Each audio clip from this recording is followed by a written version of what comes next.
here to make another video about what happened the other day involving the NYPD again. You know, there's never a shortage of stories. You know, it's getting to the point where, you know, it's becoming common to read about these stories, and it's almost like it's getting worse. Okay, it's happening everywhere. You know, the police are getting out of control, but it seems to be the NYPD is like really getting out of control. I mean, they need to do something, and fast, because they're having free reign. They're literally getting away with murders. I mean, this goes back from Sean Bell and before up until now. Amadou Diallo. I mean, you can just, how many stories are we gonna read about this happening and nobody was armed? It makes you think, man, what if he was armed? You know, that's gonna be the video following this.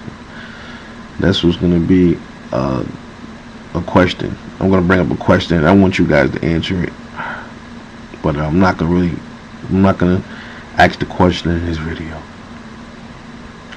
Yeah, I sound a little choked up because I was crying, because it bothers my soul to read about this stuff. 22-year-old kid.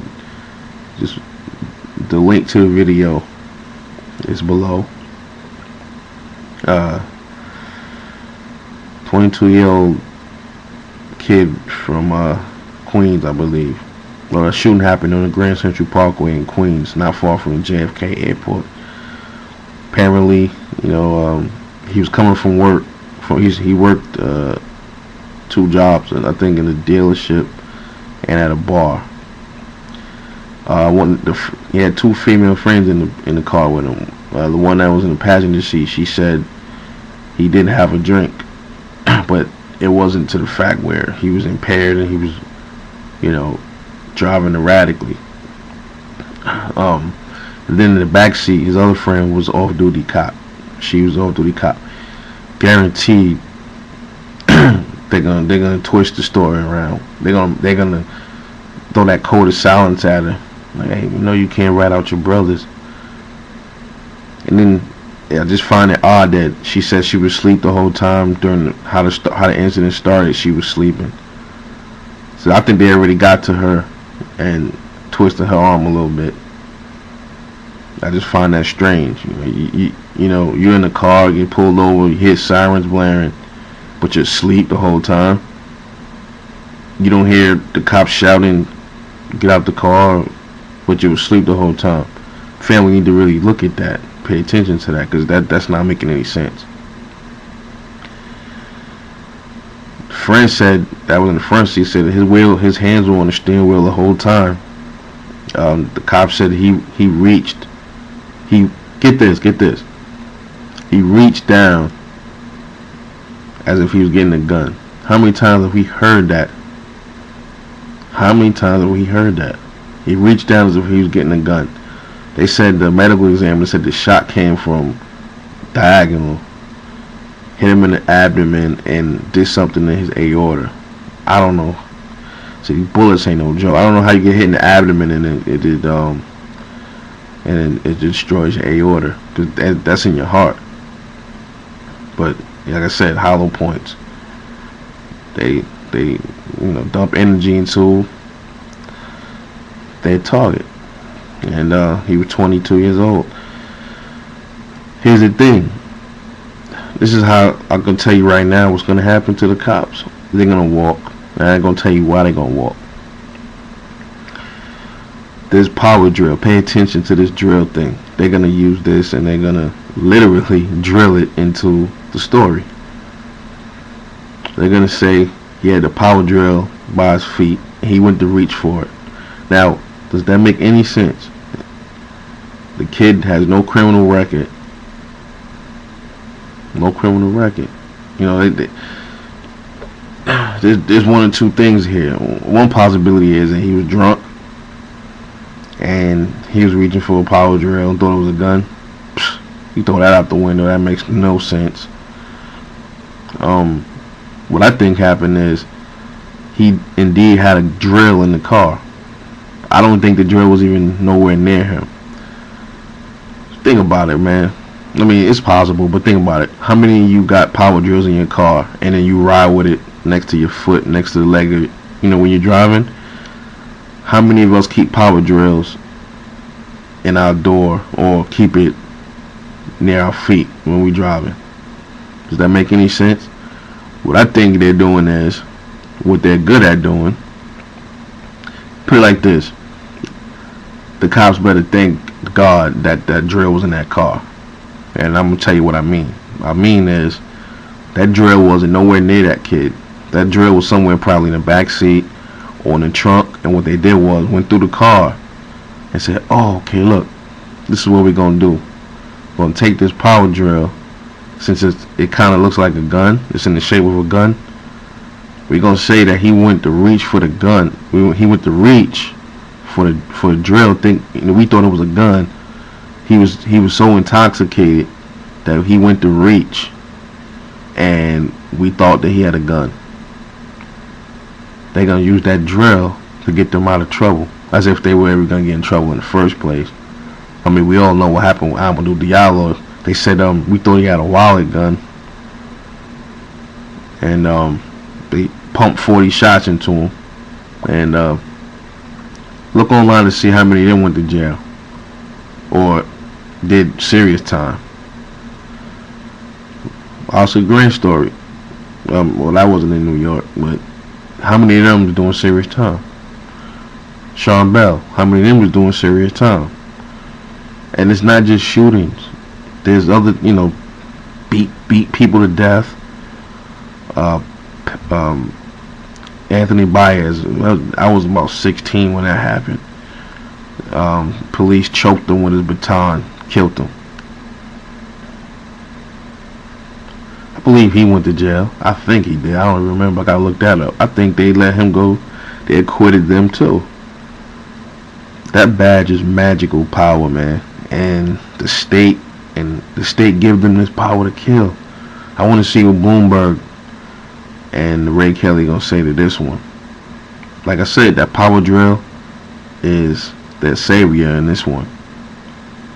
They looked through the car and they said, wow.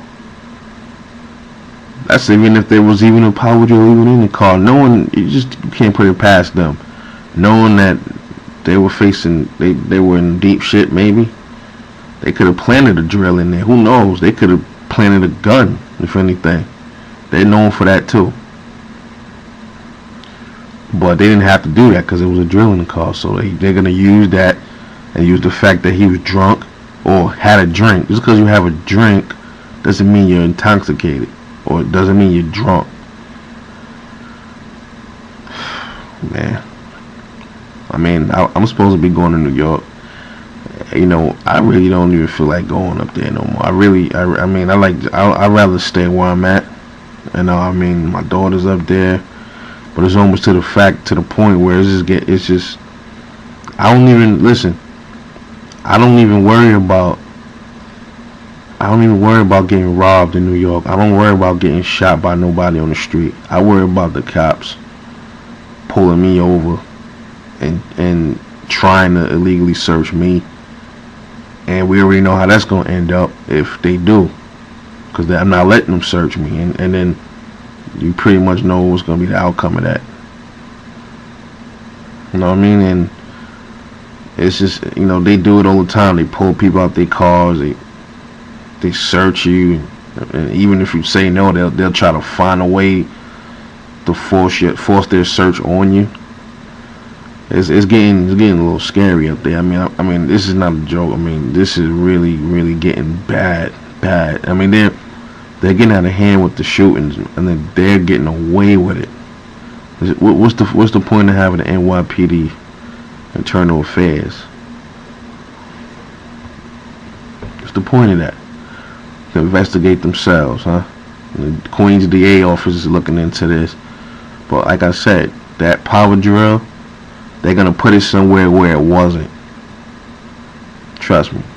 It's gonna magically have appeared in the driver's side of the it's gonna be planted there when it probably was nowhere near there. Probably was in the back seat. Cause I just can't think. I mean, think about it. Who keeps a power drill in the front of the car? I don't. I know probably a lot of you don't. But where do you keep a power drill at if you do keep one in the car? If you're a guy and you're sometimes, you know, we treat our cars good on the outside, but sometimes we slobs once in a while. We'll throw it in the back seat, but the majority of us keep it in the trunk. Exactly. Watch this story and tell me if I'm wrong about this power drill thing. And I guarantee you that's what's gonna be the story. This is how it's gonna come to the conclusion. It's gonna conclude like this. It was found that the kid was intoxicated and he was apparently reaching for something he thought was a weapon, and it was a power drill in his close proximity, and NYPD didn't know that, so officers feared for their life and shot. Watch that story. I guarantee that's what's gonna happen. I guarantee it. I bet you top money on this one. Folks, the police state is definitely here, and it's here to stay. And I say it's here to stay. The reason why I say that is nobody's gonna do nothing about it. The government ain't gonna do nothing. The people, more importantly, is not doing anything. Nobody's standing up. Even protesting is getting non-existent. You know, you got a few little holding up signs for about 1 or 2 days, and then it goes away. Cops laugh. Look what happened to Ramarley Graham. Killed him in his house, man.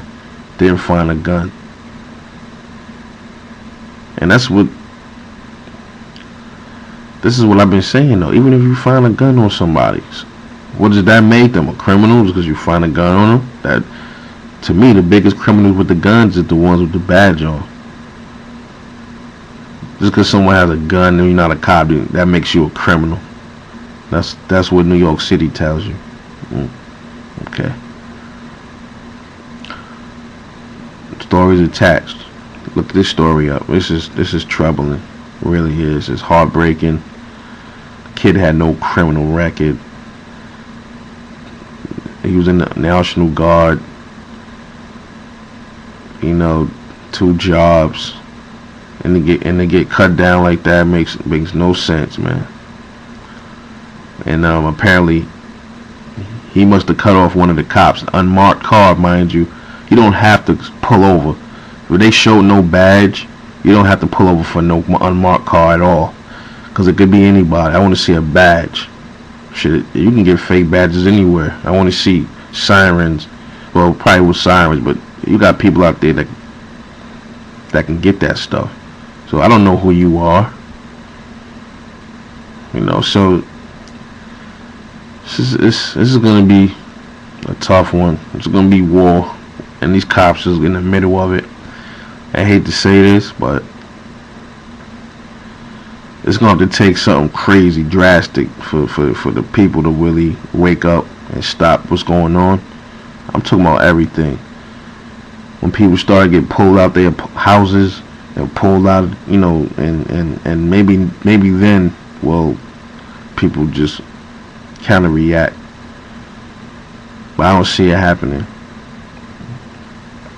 Because as long as it don't happen to them, nobody seems to care about it. You know, see how I got feelings for somebody that I don't even know, and he's dead? That's the way most people are supposed to feel. But since most people are not like that, since it's not them or their family, they don't care. But then when it's them and their family, then that's when they start seeing the light. You know, it's just nut, man. I'll get back at y'all. You know, story's fucking me up. You know, but I love y'all, man. Peace out.